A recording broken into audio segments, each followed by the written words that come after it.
Another 1-2 pitch. For many diehard sports fans, watching their heroes play on the field just isn't enough to satisfy their love for sports. What you in the market for today? Baseball card shop owner Dan Fellows is such a fan. Like a growing number of people these days, Dan collects sports memorabilia, mostly from the world of baseball. He's got one of the most extensive collections around. This is Carl Yastrzemski payroll check, a weekly payroll check from the Boston Red Sox in 1977. It's been endorsed by Carl Yastrzemski. And this picture here is signed by both gentlemen, Babe Ruth and Lou Gehrig. Very few are known to exist of having both signatures on the same picture. It's one of those items that I just got to have. The picture was recently appraised for $3,500. Fellows began assembling his collection at the age of 7. Back then it was just a hobby, and still is for the most part. But it's also a business. Many of Fellows' treasures are up for sale at his shop in Shreveport. For years, sports cards have been his big sellers, but more and more collectors, it seems, are wanting to hold more than just cardboard in their hands. And I started seeing the trend that the people that had the money already had the cards. They didn't want the cards anymore, but they still wanted to collect and go further. And that's when the memorabilia started taking off. What you got, buddy? You want the mint? Fellows says even card collectors who have become disenchanted with the hobby's flooded market and high prices are turning to memorabilia. You're collecting the men of sports, and that's what I love about it. Piece of the game. That's right.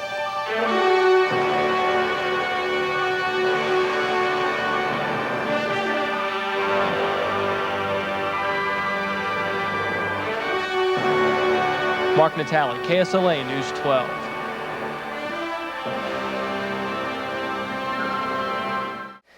One of my favorite items is... Ron Wade's home in Longview, Texas, is a political museum.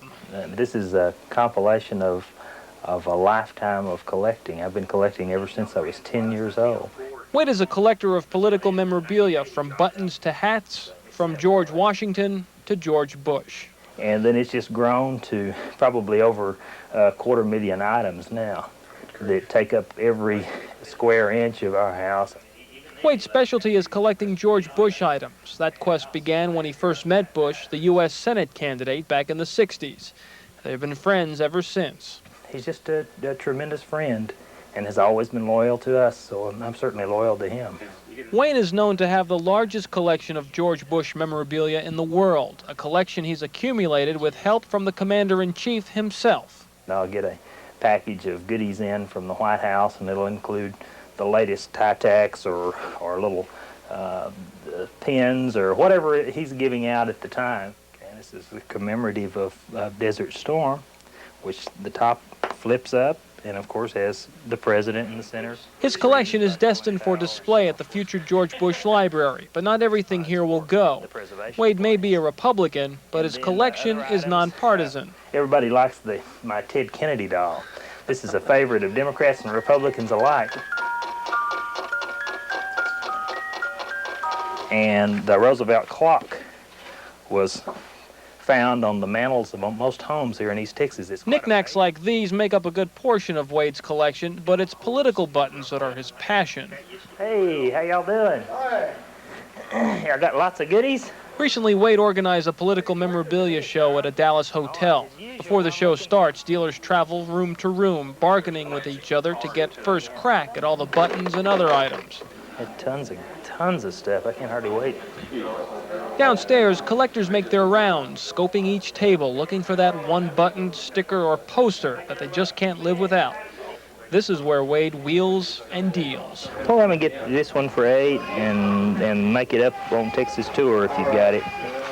Every type person that's imaginable are interested and active in this because politics affects each and every one of us. We see people that are interested in natural history, and this is the story of political campaigns from the beginning of our nation.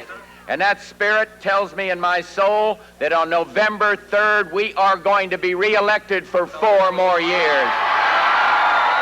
And that is why today I proudly announce my candidacy for President of the United States of America. Mark Natale, KSLA News 12.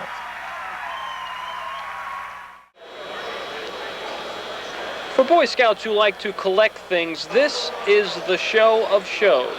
I think this is the biggest Scout memorabilia show that's ever been held.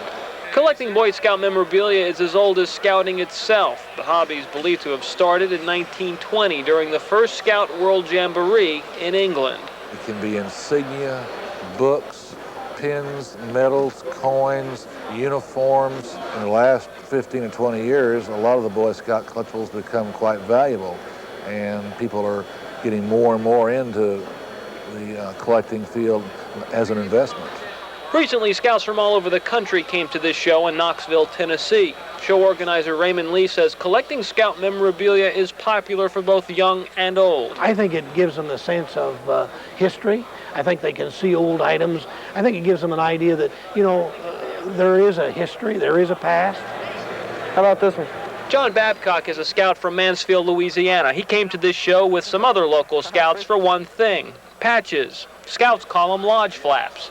A big collectible among the Scouting ranks. I've got a bunch of lodge flaps. I don't have them with me. I keep them in a book at home. And I have a checklist. I just go around and mark different numbers off, and that's about it. Those numbers John's talking about represent the more than 500 Scouting lodges around the country that produce the patches. Some of the patches can go for big bucks, but most Scouts build their collections by trading, not buying. Which one? That one there. John's dad, a Scout leader, also collects. Okay. Thank you. In keeping with Scout honor, each trade is sealed with a Scout handshake. Thank you very much. Appreciate it. I have a permanent collection of events I've been to and things I collect from our home lodge. The rest of it's just part of Scouting. Scout leaders like Jim say this sort of haggling and trading helps teach young Scouts lessons of business and of appreciation. Lessons that will last a lifetime. Mark Natale, KSLA News 12.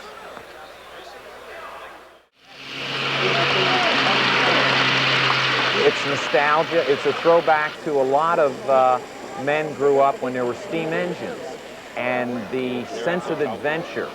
And it's also an excuse for grown men to play with toys. I mean, Don Kimball is a member of the Architects Module Club, a group of miniature railroad buffs that gets together every now and then to run the rails. Recently, they brought their layout to the Bossier City Civic Center for a model railroad show.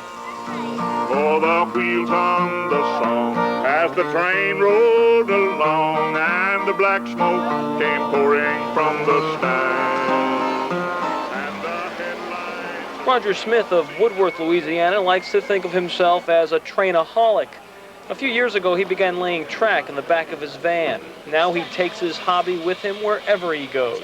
I've liked trains ever since I've been the size of these boys, and I don't know, there's just something about a train that it's a natural attraction in itself. Like many model railroaders, Smith has sunk a lot of time and money into his hobby. but you can spend as little as $5 on a car, as much as $500 on a car.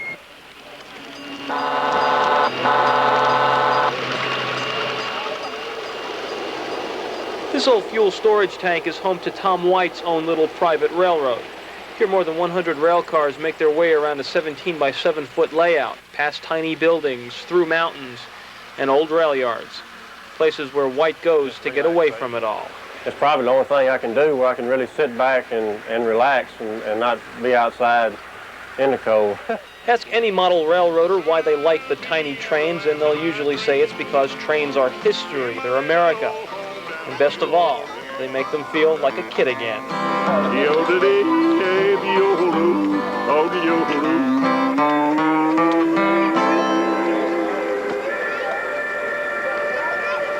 Mark Natale, KSLA News 12.